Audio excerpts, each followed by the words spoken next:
kan Jenderal, terkait perang kelompok. Nah, perang kelompok ini kerap melibatkan anak di bawah umur. Nah, ketika terjadi perang kelompok itu, mereka ketika tertangkap polisi tidak ditemukan busur, Jenderal. Nah, untuk proses hukum seperti itu, seperti apa, Jenderal? Apakah dia masuk unsur pembinaan atau lanjut proses hukumnya? Makasih, Jenderal.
Assalamualaikum warahmatullahi wabarakatuh.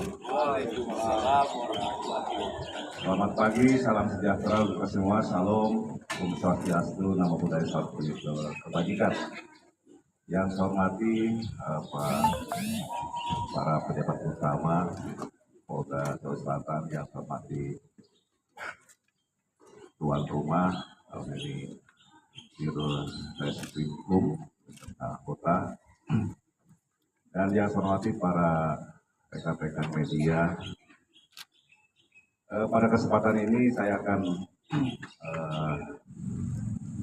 terkait dengan pelaksanaan operasi mandiri kewilayahan tahun 2022 dengan sandi Sikap Lipu 2022. Jadi untuk waktu pelaksanaan dan memang untuk Sikap Lipu ini kita laksanakan setiap tahun, ya.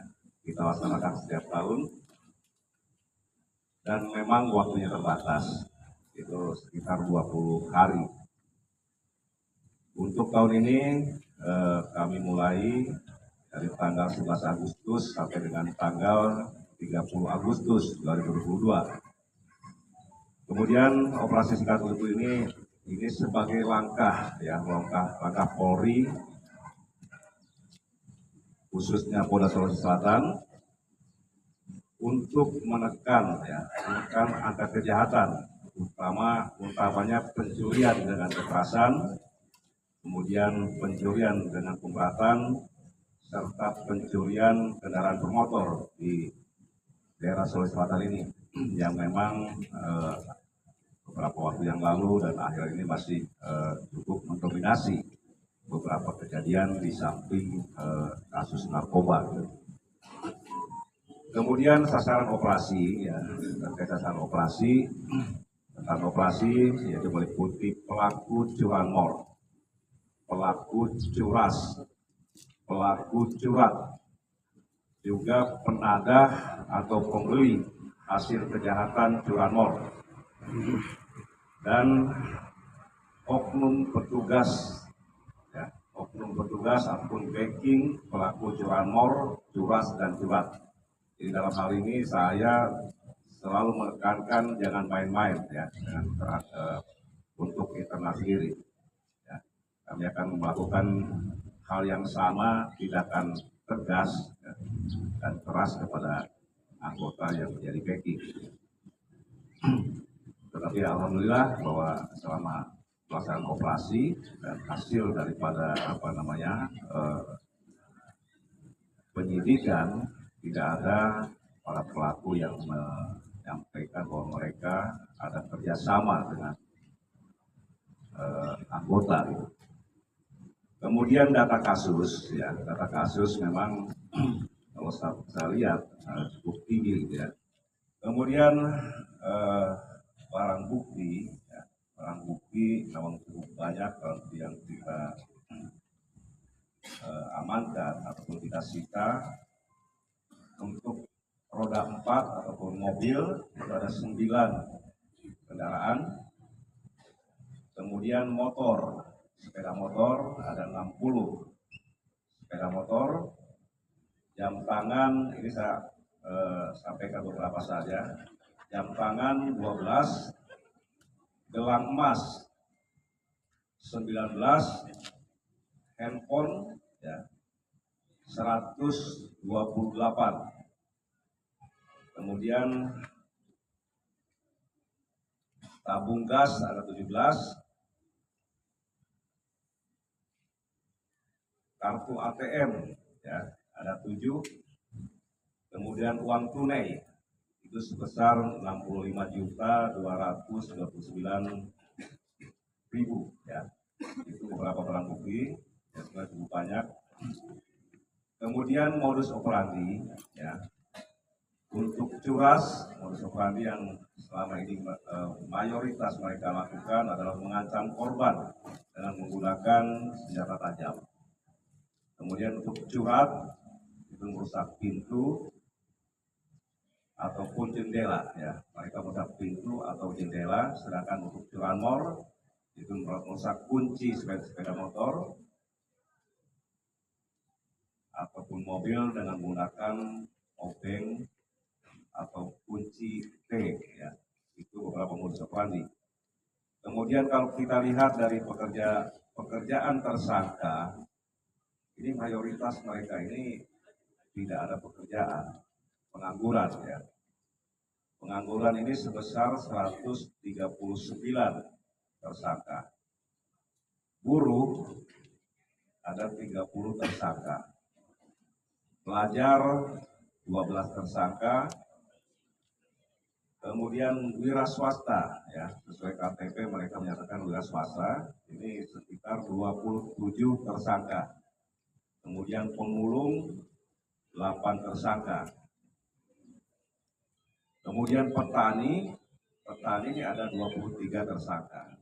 Setiap akan mengambil uang di bank, ya. Apalagi mungkin jumlahnya cukup besar untuk meminta bantuan kepada anggota polisi, ya. Saya jamin tidak harus bayar, ya. Saya jamin tidak harus bayar, dan ini sudah kami tekankan sampai ke tingkat Polres maupun Polsek, ya. Saya rasa ini yang dapat saya sampaikan. Mungkin ada beberapa pertanyaan dari rekan-rekan media. Terkait perang kelompok. Nah, perang kelompok ini kerap melibatkan anak di bawah umur. Nah, ketika terjadi perang kelompok itu, mereka ketika tertangkap polisi tidak ditemukan busur, Jenderal. Nah, untuk proses hukum seperti itu, seperti apa, Jenderal? Apakah dia masuk unsur pembinaan atau lanjut proses hukumnya? Makasih, Jenderal. Jadi kita ini kan negara hukum, ya. Negara hukum, ya, memang dalam hal kita memproses suatu kasus itu kan perlu ada bukti-bukti. Pembuktiannya harus ada, gitu. Harus ada alat bukti, gitu. Nah, ketika memang, ya, kita memang lebih tadi saya sampaikan, kita lebih mengedepankan upaya-upaya pencegahan. Nah, ketika terjadi peran kelompok dan tidak ada korban di situ, ya, coba kita melibatkan dengan instansi terkait, ya. Kemudian akan kita panggil juga misalnya orang-orang tuanya, gitu. Tetapi ketika ada korban jelas kemudian barang bukti kuat, akan kami proses kan itu. Itu kembali kepada bahwa negara kita adalah negara hukum. Jadi perlu ada alat bukti, ya, dalam hal pengungkapan kasus tersebut, gitu. Ya, selama ini terkait masalah peran kelompok, ya, kita upayakan untuk kita lerai, ya, kita lerai. Tapi ketika ada korban dan alat bukti, saksi-saksi itu akan kita proses. Oke, ya. Terima kasih, Jenderal.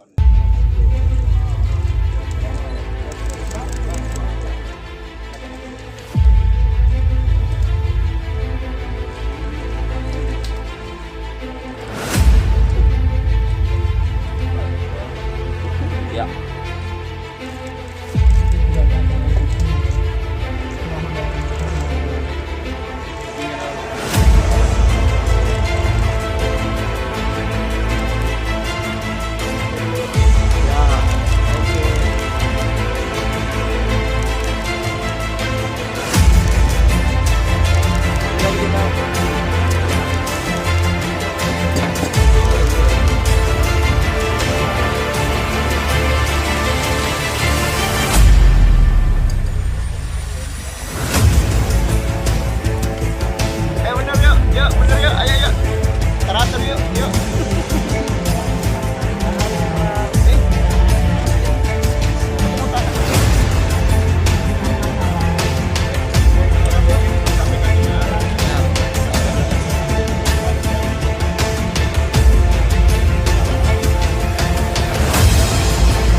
Oke.